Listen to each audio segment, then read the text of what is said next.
आप देख रहे हैं हमारा YouTube चैनल दी सच्चा भारत और आज के इस बुलेटिन में आपका स्वागत है। सच्चा भारत में सबसे पहले आप देखेंगे स्थानीय व जिले के समाचार, फिर देखेंगे राज्य व राष्ट्र के समाचार। मोबाइल डेटा खत्म करना पड़ा भारी, बड़े भाई ने 12 साल के किशोर की चाकू से गोदकर की हत्या। जोधपुर महामंदिर पुलिस थाना क्षेत्र में एक 23 साल के भाई ने अपने ही छोटे सगे भाई की चाकू से गोदकर हत्या कर दी थी। पुलिस ने इस मामले में हत्या करने वाले आरोपी रमन को गिरफ्तार कर लिया है। पुलिस पूछताछ में आरोपी ने हत्या करने की चौंकाने वाली वजह बताई है। आरोपी का कहना है कि छोटे भाई ने मोबाइल डाटा खत्म कर दी थी, इसी वजह से उसकी हत्या की। पुलिस पूछताछ में खुलासा हुआ कि छोटे भाई राय ने बड़े भाई के मोबाइल का डाटा खत्म करने की बात पर दोनों के बीच विवाद हुआ। उस दौरान आवेश में आकर बड़े भाई ने छोटे भाई की चाकू से गोदकर हत्या कर दी। फिलहाल पुलिस इस पूरे मामले की गहनता से जांच में जुटी है। डीसीपी धर्मेंद्र यादव ने बताया कि प्रारंभिक अनुसंधान में सामने आया है कि मृतक का पिता कैलाश दान ने 23 साल पहले जापानी महिला से अंतर्जातीय विवाह किया था। विवाह के बाद उसके 3 बेटे और 2 बेटी हैं। उसके 2 बेटे और 1 बेटी जोधपुर में रह रहे थे और बेटी और मां निजी स्कूल में पढ़ाने का काम करती हैं। वही बड़ा बेटा रमन बच्चों को टेनिस की कोचिंग देता था, लेकिन रमन का मानसिक संतुलन पिछले लंबे समय से ठीक नहीं था। जिला परिषद पंचायत समिति प्रथम चरण के चुनाव को लेकर पुलिस अधीक्षक ने अधिकारियों की ली ब्रीफ मीटिंग। शांतिपूर्ण तरीके से चुनाव करवाने व मुस्तैदी से ड्यूटी करने के लिए आदेश। कोटोकी ने जिला थाने अधिकारियों की क्राइम मीटिंग। पेंडिंग पड़ी क्राइम फाइलों को शीघ्र से निस्तारण करने के दिए आदेश। अपने क्षेत्र में उत्कृष्ट कार्य करने वाले पुलिस जवानों और अधिकारियों को किया सम्मानित। जिला परिषद एवं पंचायत समिति चुनाव 2020 के प्रथम चरण में लगाए गए पुलिस जाब्ते को पुलिस अधीक्षक द्वारा पुलिस लाइन पाली में जिले भर के थाना अधिकारियों के साथ ब्रीफ मीटिंग की। मीटिंग में होने वाले आम चुनाव को लेकर थाना अधिकारियों को दिशा निर्देश दिए। साथ ही चुनाव में लगने वाले कोस्टल लोगों को शांतिपूर्ण तरीके से चुनाव करवाने और ड्यूटी पर मुस्तैदी से ड्यूटी पर रहने के आदेश दिए। त्योहार के बाद बढ़ रहा है कोरोना के मरीजों का आंकड़ा। कोरोना ने मारा फिर शतक। जिले से 116 कोरोना के मरीज आए सामने। पहले पाली एडीएम हो गए थे संक्रमित, अब एसडीएम की पत्नी हुई संक्रमित।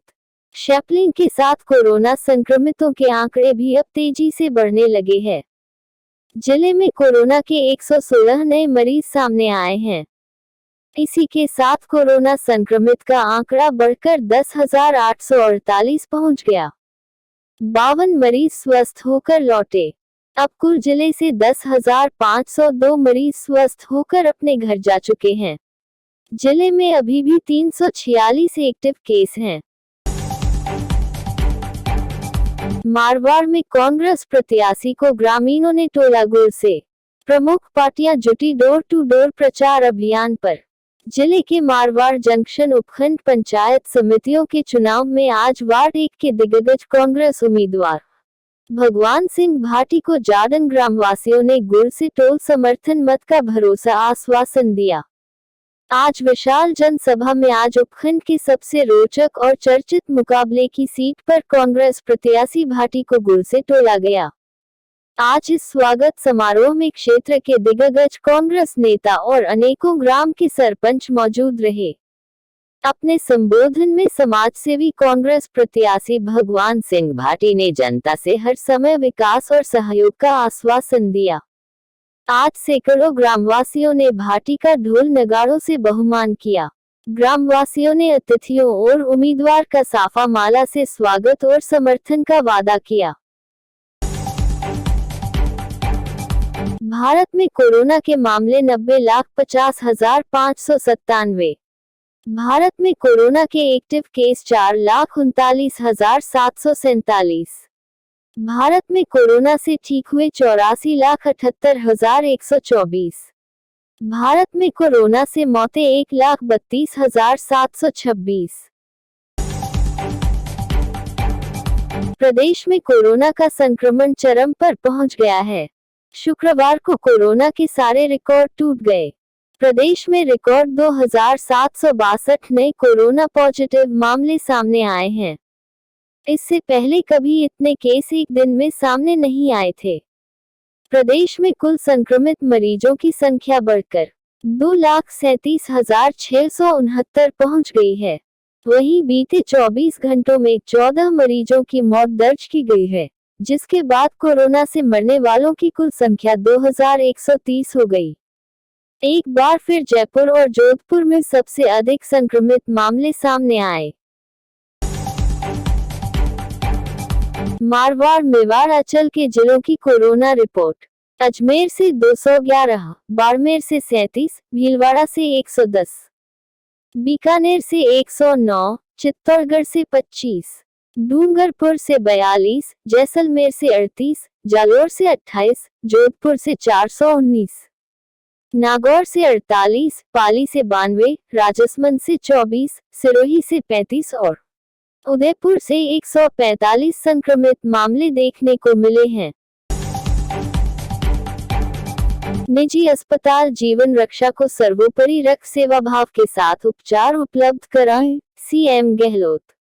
जयपुर। मुख्यमंत्री अशोक गहलोत ने कहा कि प्रदेश के सभी अस्पताल और चिकित्साकर्मी कोविड-19 महामारी के इस दौर में जीवन रक्षा के लक्ष्य को सर्वोपरि रख पूरे सेवा भाव के साथ उपचार उपलब्ध करवाएं। उन्होंने कहा कि निजी अस्पताल सामाजिक, नैतिक एवं व्यावसायिक दायित्वों को निभाते हुए सुप्रीम कोर्ट के निर्देशों एवं सरकार की गाइडलाइन के अनुरूप निर्धारित दरों पर स्वास्थ्य सेवाएं प्रदान करें।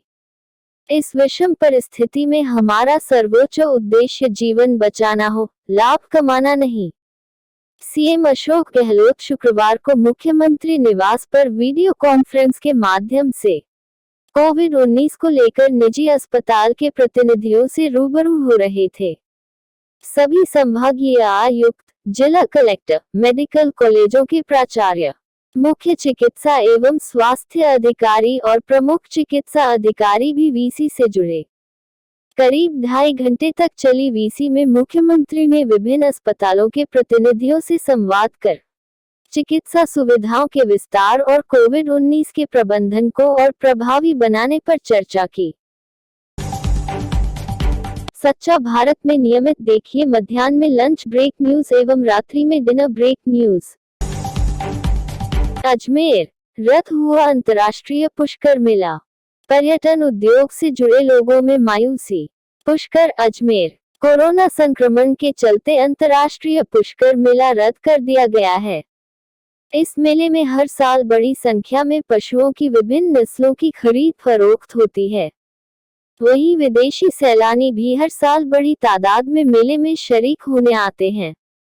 हाल ही में पशुपालन विभाग और स्थानीय उपखंड प्रशासन ने एक आदेश जारी कर पशु मेले को रद्द करने की सूचना सार्वजनिक की थी। अंतर्राष्ट्रीय पुष्कर मेला 2 चरणों में आयोजित होता है। मेले के प्रथम चरण में दिवाली के दूसरे दिन से पशुओं की आवक शुरू हो जाती है। इस दौरान विभिन्न सांस्कृतिक एवं धार्मिक कार्यक्रम और प्रतियोगिताओं के आयोजन होते हैं, जो इस बार नहीं होंगे। वहीं मेले के दूसरे चरण में कार्तिक माह की प्रबोधिनी एकादशी से पूर्णिमा तक लाखों देशी विदेशी श्रद्धालु सरोवर में पंचतीर्थ महास्नान में भाग लेते हैं। जोधपुर। अफीम लूट के शक में 2 युवकों की हत्या करने के मामले में 3 आरोपी गिरफ्तार। जोधपुर। तस्करों ने अफीम की खेप लूटने के शक में डांगियावास थाना इलाके से 5 लोगों का अपहरण कर मारपीट किया और 2 लोगों की हत्या कर शव फेंक दिया था। इस मामले में 8 दिन बाद कुड़ी थाना पुलिस सहित डीसीपी वेस्ट जिला टीम ने 3 आरोपियों को गिरफ्तार किया है। हत्या करने में शामिल ओम प्रकाश, हरिराम और श्रवण को गिरफ्तार किया है। गिरफ्तार किए गए आरोपियों से पूछताछ करने में जारी है। और पुलिस मामले में अन्य आरोपियों की तलाश में जुटी है। बता दें कि अफीम तस्करों में हुए विवाद में अफीम तस्करों की एक गैंग ने मणिपुर से मंगवाई गई अफीम की खेप को लूटने के शक में डांगियावास इलाके से 5 लोगों का अपहरण कर लिया था। इसके बाद उनके साथ मारपीट की, जिसमें से महेंद्र और भेराराम नामक युवक की मौत हो गई थी। वहीं एक अन्य युवक घायल हो गया था। इसके बाद आरोपी तीनों को अलग अलग इलाकों में फेंक दिए थे। इसमें से महेंद्र और भेराराम का शव बासनी और एम्स के पास फेंक दिया, जबकि घायल को डीपीएस इलाके में फेंककर फरार हो गए थे। जयपुर, आरोपी ने रेप पीड़िता को दी जान से मारने की धमकी, मामला दर्ज। एक महिला के साथ दुष्कर्म और जान से मारने की धमकी देने का मामला सामने आया है। मुरलीपुरा थाने में महिला से दुष्कर्म का मामला दर्ज हुआ है। महिला ने आरोपी और अन्य के खिलाफ मुकदमा दर्ज कराया है। आरोपी ने मुकदमा वापस लेने के लिए पीड़िता को अवैध पिस्टल दिखाकर जान से मारने की भी धमकी दी है। मामले की जांच कर रही मुरलीपुरा पुलिस के अनुसार पीड़िता के पति घर पर मौजूद नहीं थे, तो आरोपी किसी काम से घर में घुसा और बंदूक से जान लेने का भय दिखाकर और परिवार के लोगों को मारने की धमकी देकर जबरन रेप किया।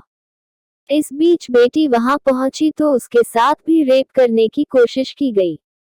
पीड़िता के पति को इसकी जानकारी मिली तो पुलिस थाने पहुंचे और मुकदमा दर्ज कराया। थाने में मामला दर्ज होने के बारे में जैसे ही आरोपी को पता चला तो वह सोशल मीडिया पर जान से मारने की धमकी देने लगा और जल्द ही परिवार को खत्म करने की बातें करने लगा। देश भर में जनाधार खो रही कांग्रेस, राजस्थान में भी सत्ता और संगठन के बीच फंसा पेच। जयपुर, बिहार विधानसभा चुनाव में कांग्रेस के प्रदर्शन पर जिस तरीके से सवाल उठाए गए, उससे साफ नजर आ रहा है कि कांग्रेस का संगठन नीचे से लेकर ऊपर तक पूरी तरह से ध्वस्त हो चुका है। ऐसे में उसे नए तरीके से खड़ा करने की जरूरत है। हाल ही में पूर्व केंद्रीय मंत्री कपिल सिब्बल ने अपने ही शीर्ष नेतृत्व में बदलाव करने की सलाह दे डाली, जिसके बाद से कांग्रेस के भविष्य को लेकर राजनीतिक चर्चाओं का बाजार गर्म है। हालांकि राष्ट्रीय स्तर की बात अलग है, लेकिन प्रदेश स्तर की बात की जाए तो जिन राज्यों में कांग्रेस की सरकार नहीं है, वहां तो कांग्रेस संगठन के हालात खराब हैं ही, लेकिन जहां कांग्रेस की सरकार है, वहां भी कांग्रेस के हालात अच्छे नहीं कहे जा सकते हैं। राजस्थान की बात की जाए तो शायद इतिहास में ऐसा पहली बार हुआ होगी कि किसी पार्टी के प्रदेश अध्यक्ष ने पद पर रहते हुए अपनी ही पार्टी के मुख्यमंत्री के खिलाफ बगावत कर दी हो और उसे पार्टी के सभी पदों से बर्खास्त कर दिया गया हो। कोरोना वैक्सीन टीकाकरण रणनीति की समीक्षा के लिए पीएम मोदी ने की अहम बैठक। नई दिल्ली, भारत में कोरोना वैक्सीन के इस्तेमाल को लेकर पीएम मोदी ने समीक्षा बैठक की। पीएम मोदी ने ट्वीट कर लिखा, भारत की टीकाकरण रणनीति और आगे बढ़ने के तरीके की समीक्षा करने के लिए एक बैठक आयोजित की। पीएम मोदी ने लिखा कि बैठक में वैक्सीन विकास की प्रगति, विनियामक अनुमोदन और खरीद से संबंधित महत्वपूर्ण मुद्दों पर चर्चा की गई। उन्होंने लिखा कि बैठक में टीकाकरण के दौरान जनसंख्या समूहों की प्राथमिकता जैसे मुद्दे पर चर्चा की गई। पीएम ने लिखा कि इसके अलावा कोल्ड चेन इंफ्रास्ट्रक्चर वृद्धि, वैक्सीनेटर और तकनीकी प्लेटफॉर्म को जोड़ने और HCW तक पहुंचने जैसे विभिन्न मुद्दों की समीक्षा की। और ऐसे ही नए अपडेट पाने के लिए द सच्चा भारत चैनल को सब्सक्राइब कीजिए। धन्यवाद।